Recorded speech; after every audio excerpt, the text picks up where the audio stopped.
In a perfect world, we wouldn't have to untie so many tangles and knots.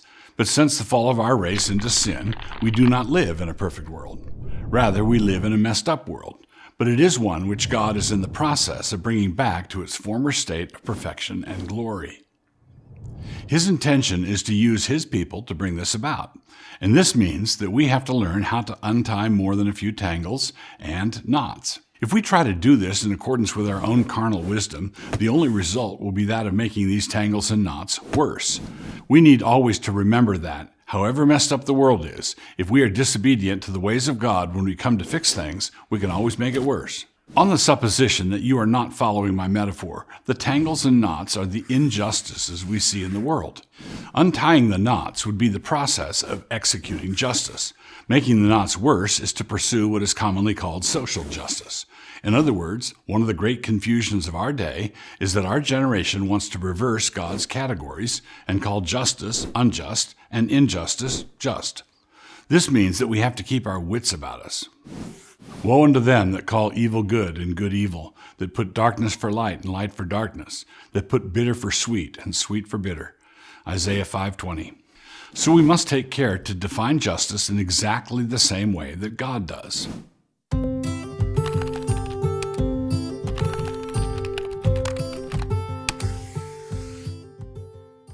A quick and simple definition of injustice would be to say that it consists of the violation of someone's rights. But the word rights gets thrown around too easily in our day, and we have to be a bit more careful with it. If one person has a right to something, then that means that others have an obligation with regard to that same thing. And it is here that we can easily see the difference between a Christian view of human rights and a secular view of them. Let us compare two rights as contained within these two different frameworks. First, the Christian framework. Suppose we say that a man, because he has the right to free speech, is free to criticize the government. This creates an obligation on the part of others, including an obligation on the part of the government. That obligation is to leave the man alone, letting him say his piece. This obligation is free. Now, the secular framework. Suppose that we say that a man, because he is down on his luck, has a right to full-time work at $15 an hour. This creates, like all rights do, an obligation on the part of others. But look closely at the nature of the obligation. This is an obligation for someone, the employer or the taxpayer or someone else, to pay out $15 an hour. In order to deliver this right to one man, we have to enslave another man. Definitions matter. If we define rights poorly, the end result will be that we will define justice as the morality of enslaving people. If we define rights properly, the end result will be a flourishing of liberty, real justice, in other words.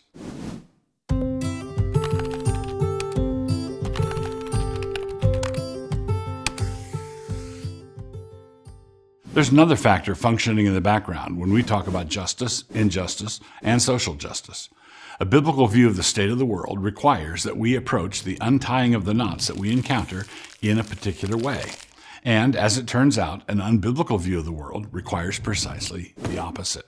Suppose a particular problem presents itself to us, and suppose further that we are assigned the task of addressing the problem. I hope that you notice my use of the word addressing there. We are addressing the problem, not fixing the problem. One approach wants to ameliorate the problem, and the other approach wants to make it go away entirely. There is a world of difference between these two approaches. Another way of stating this is that one approach thinks in terms of trade-offs, while the other one thinks in terms of solutions. If you have a problem right in front of you and a solution is demanded, as in right now, you are much less likely to think about the costs. If, for example, you throw a bunch of money at the problem, then that money will not be available for other things, even if those other things were more important. In other words, whether we like it or not, there will be trade-offs.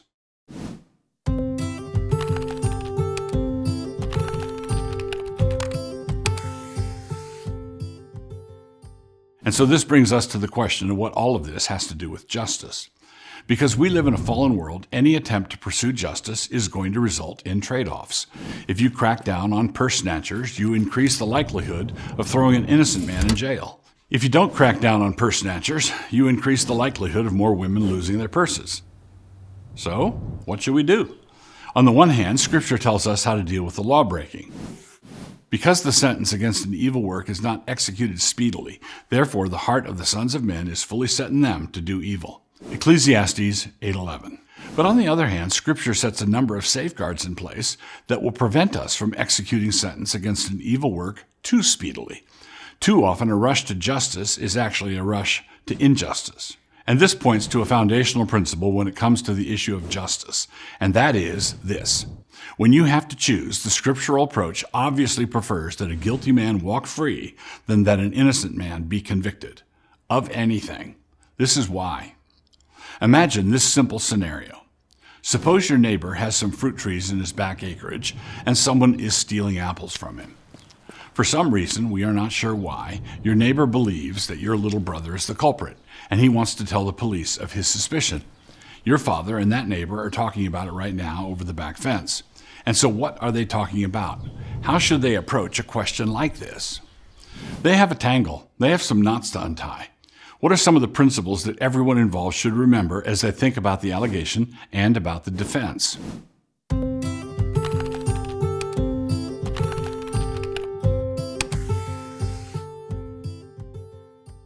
There are numerous principles involved in all of this, and so we are going to limit ourselves to 4 of the most foundational ones. The first principle is that charges need to be independently corroborated. This is why Scripture requires that no conviction should be possible unless there are 2 or 3 witnesses. At the mouth of 2 witnesses or 3 witnesses shall he that is worthy of death be put to death, but at the mouth of 1 witness he shall not be put to death. Deuteronomy 17:6. This principle is laid down in the Old Testament for capital cases, but the New Testament picks it up and applies it to other cases, with regard to church discipline, for example, 2 Corinthians 13:1, or with admonishing a minister, 1 Timothy 5:19. This is the scriptural law that lies underneath our commitment to the presumption of innocence. The second principle is that there must be an opportunity for both sides to be heard. He that is first in his own cause seemeth just, but his neighbor cometh and searcheth him. Proverbs 18:17. This proverb cautions us against jumping to conclusions. When one person tells you about an altercation that they had with someone else, for example, do you think it possible that if you were to talk to that someone else before deciding what to think, that you might well gain some relevant information that you did not have before? This is the principle that lies beneath the requirement in our court system that all testimony is subject to cross-examination. The third principle prohibits anonymous accusations. If someone brings a charge against someone else, the accuser needs to have skin in the game. Another way we can see that this is necessary is through the requirement that in a capital case, a false witness, if discovered, needs to suffer the same penalty that the accused was facing. If a false witness rise up against any man to testify against him that which is wrong, then shall ye do unto him as he had thought to have done unto his brother. So shalt thou put the evil way from among you. Deuteronomy 19:16 and 19. A false witness shall not be unpunished, and he that speaketh lies shall perish.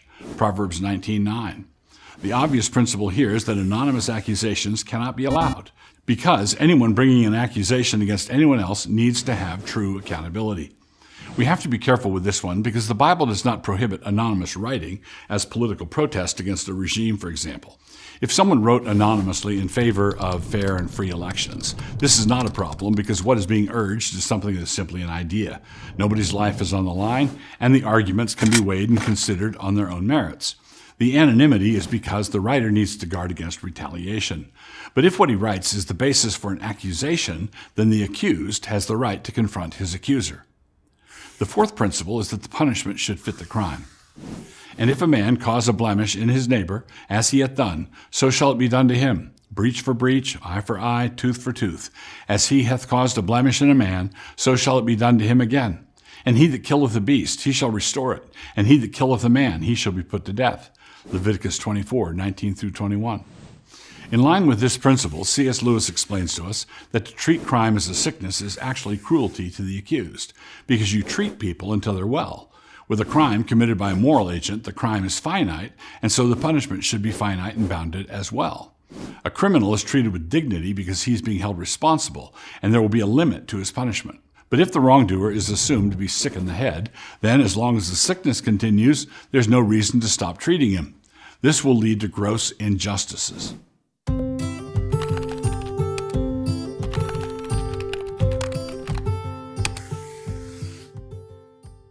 What demeanor should accompany the administration of justice?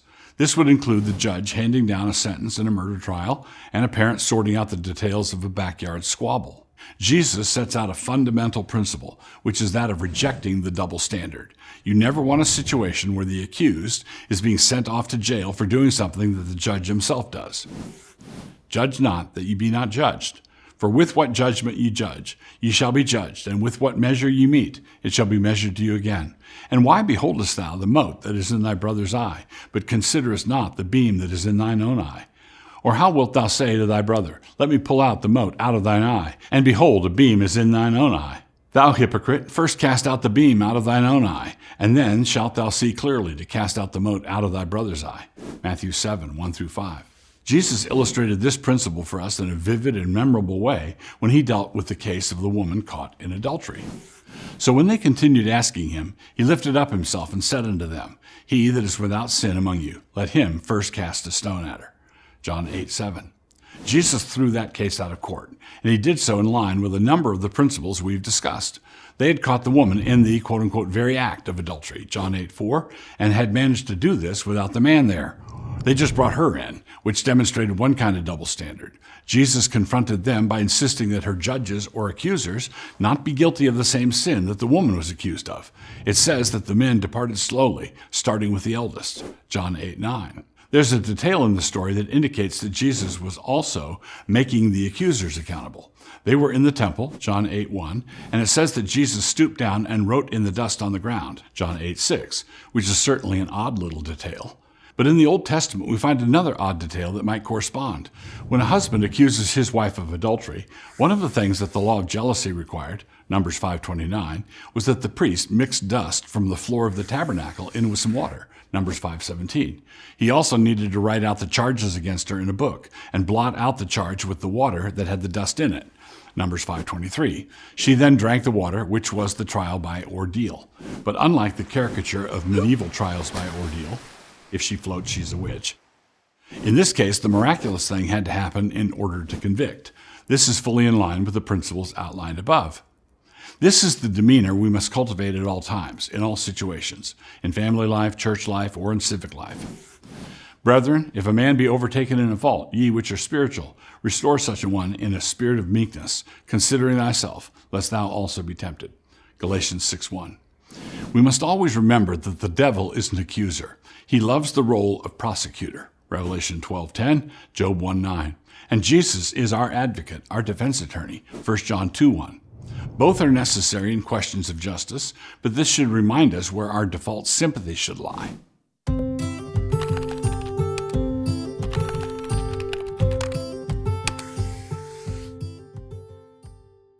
1. Why do we need to deal with issues surrounding justice at all? Because our world is fallen, there are wrongs in it, and these wrongs need to be corrected. But if we go about correcting them in a hasty or sloppy fashion, we are simply going to add to the number of wrongs instead of correcting them. 2. Where does the prophet Isaiah warn against the inversion of moral categories? He does this in Isaiah 5:20, saying that a woe rests upon those who call evil good and good evil, and so forth. 3. What does it mean if someone has a right to something?